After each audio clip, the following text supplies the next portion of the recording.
Há menos de 100 anos atrás, a população brasileira vivia um regime autoritário que restringia severamente as liberdades individuais e coletivas. A ditadura militar durou de 1964 a 1985, 21 anos marcados por uma rigorosa censura, repressão e controle, onde todo e qualquer conteúdo considerado contrário às ideias da época eram frequentemente vetados e silenciados. Foi então que se iniciou uma busca pela liberdade de expressão dentro da arte, onde artistas como Rita Lee, Caetano Veloso, Chico Buarque e Gilberto Gil partiram para a luta pela liberdade, usando suas próprias músicas como uma forma de protesto. Os anos que se sucederam pós-ditadura foram marcados por uma explosão cultural, onde a música e outras formas de arte passaram por uma transformação significativa, e foi quando uma nova época foi estabelecida. Agora era a hora de reconquistar a liberdade. No início, os artistas começaram explorando temas e estilos que até ali eram reprimidos. Mas com o passar dos anos, a sociedade foi impactada pelas mudanças de uma era ultraconectada. E com a influência das mídias sociais, da industrialização da música e do efeito da competição do mercado artístico, agora os artistas precisavam competir pela atenção do público. Precisavam descobrir o que traria sucesso rápido e fácil. E descobriram a sexualização. Acordei, tu tava me chamando, eu tava de ladinho e tu ia colocando. Vou dançar pelada, vou tirando tudo. O piso no piso, o piso na desigualdade de gado.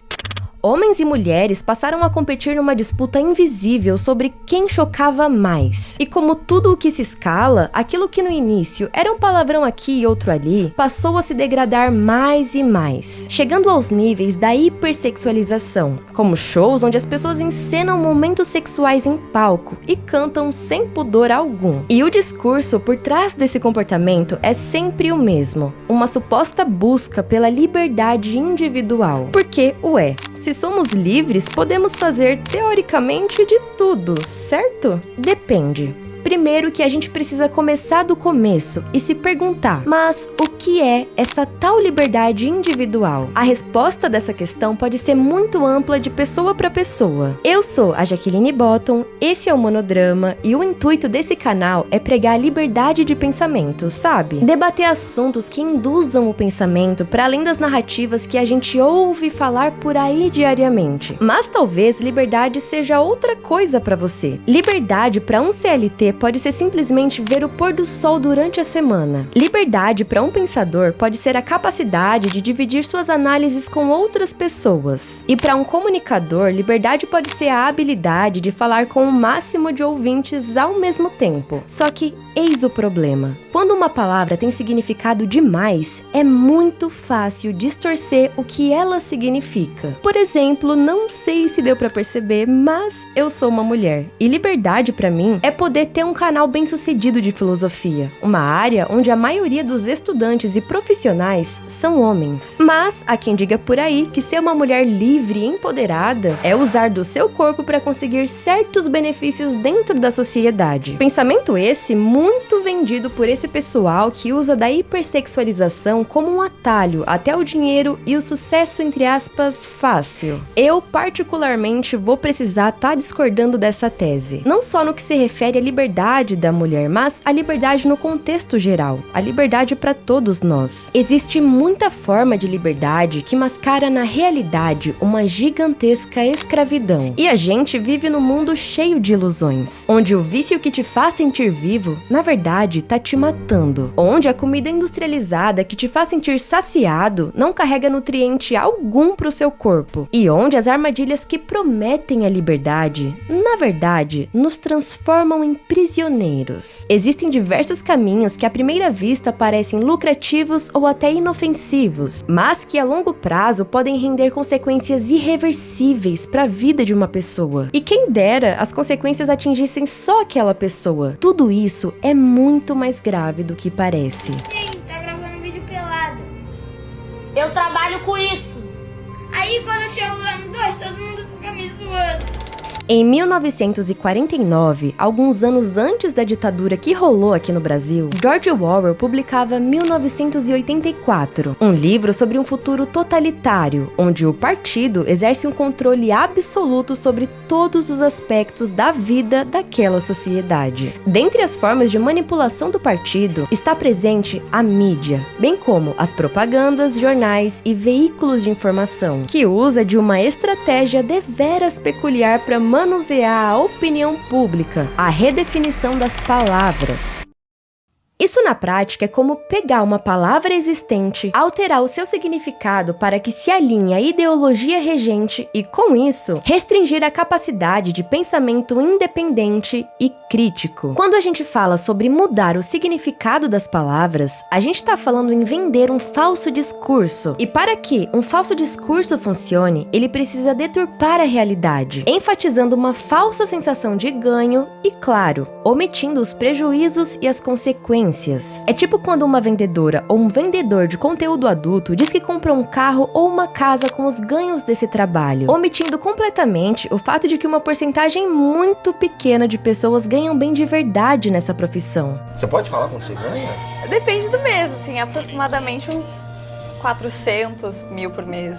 É um pix? Não, cara. Num falso discurso, até se usa a verdade, mas o único intuito da verdade, nesse caso, é criar uma mentira, levando a atenção pública para a opinião que o fornecedor daquela narrativa deseja estabelecer. Nos últimos anos, tem crescido demais a taxa de pessoas seguindo um caminho pavimentado pela hipersexualização. Muitos MCs, influencers e até pessoas anônimas migraram para esses ramos. E de fato, hoje, a gente vê muita propaganda sobre como é um suposto meio lucrativo. Todo dia, a gente vê gente viajando o mundo, comprando casa e vivendo absolutamente bem com o dinheiro de um trabalho regido pela hipersexualização. Mas será que isso é liberdade mesmo?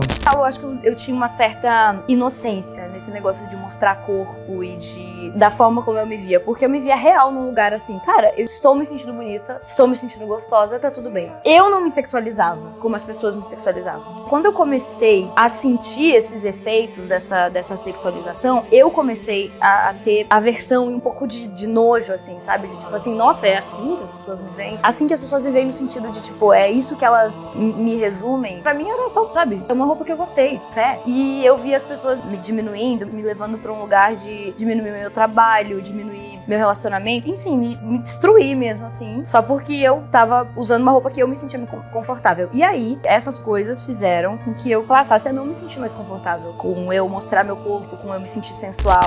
Algum tempo atrás, a cantora de funk Luísa Sonza deu uma entrevista falando sobre o momento quando ela se deu conta da imagem sexualizada que o público tinha dela, chegando a dizer que sentiu nojo. Mas, dias atrás, ela lançou uma nova música intitulada Bunda. Talvez para uma parte das pessoas isso soe apenas como uma grande hipocrisia, mas a verdadeira fonte pode ser outra. Assim como a Anitta, Pipoquinha e muitas outras cantoras do cenário de funk atual, a Luísa Sonza se tornou uma refém do trabalho dela. E isso significa que se ela não colocar um título apelativo, uma letra genérica e uma bunda na capa, ela não vai vender nada. Imagina para um artista que produz uma música por semanas ou até meses e recebe uma mixaria pelo retorno do trabalho dele. Agora, imagina esse mesmo artista percebendo que, se ele mostrar um pouquinho mais de corpo, as vendas disparam. Nesse ponto, é como se o mercado moldasse os artistas, fazendo com que quem não aceite passar dali seja obrigado a desistir, e quem aceite seja obrigado a se vender. Tu podia cair pro lado do ego, do business,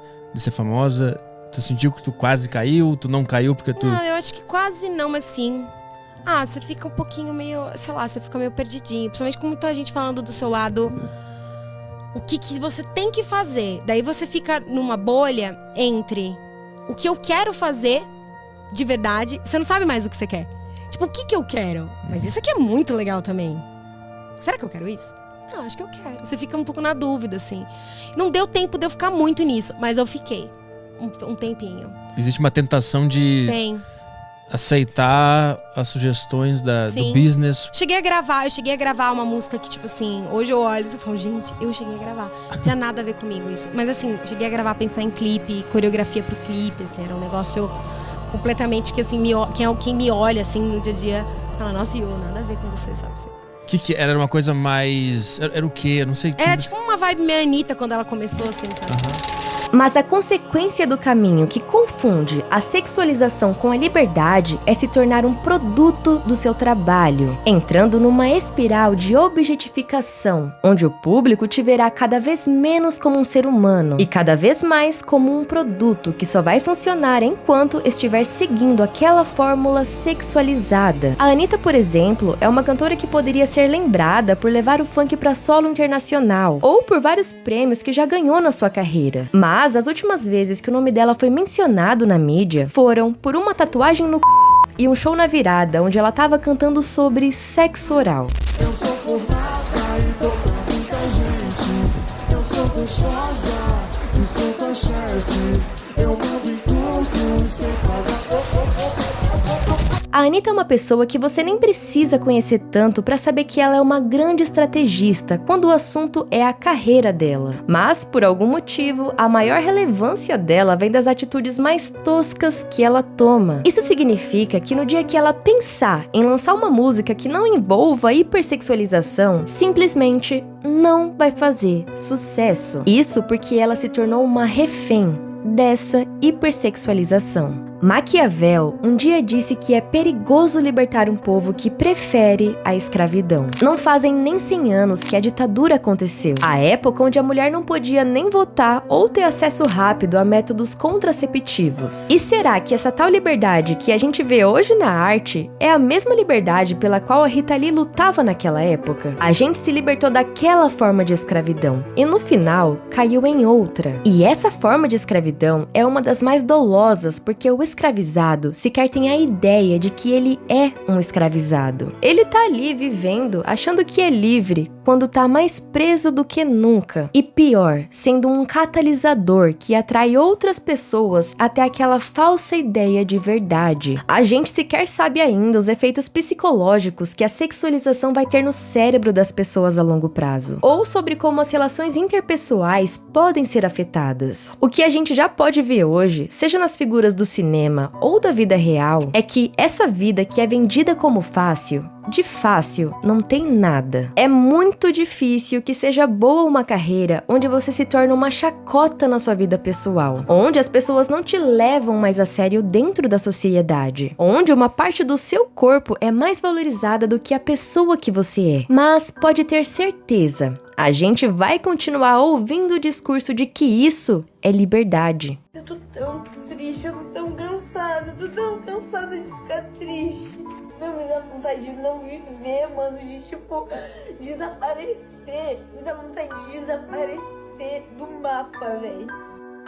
A verdadeira liberdade anda de mãos dadas com a responsabilidade. É a isso que Maquiavel se referia quando disse que é difícil libertar um povo que prefere a escravidão. Porque quando estamos livres e podendo seguir qualquer caminho, a gente escolhe recorrentemente aquele que nos condiciona a alguma nova forma de escravidão. Quem tá no topo da pirâmide vai tentar te vender a ideia de que compensa seguir o caminho que eles estão propondo. Porque cá entre nós, para eles, compensa mesmo. Mas pro resto da pirâmide, as coisas não funcionam assim. E as consequências têm muito mais impacto em quem não tem recurso para se defender. E esse é um plano tão bem executado que enquanto a gente briga aqui embaixo para saber se é a cantora X ou se é a Y a mais culpada por essa situação, a gente esquece que por trás da marionete que balança a bunda no palco, sempre tem as mãos ocultas que movem aquela marionete. Os vilões do mundo não são uma ou outra pessoa, mas um sistema que coloca a gente um contra o outro, nos subdividindo em grupos e nos tornando mais sozinhos e fracos. Um sistema que usa do marketing, da mídia, da música e de tudo mais para inflamar a nossa cabeça com falsas ilusões e nos transformar em pessoas que não somos realmente.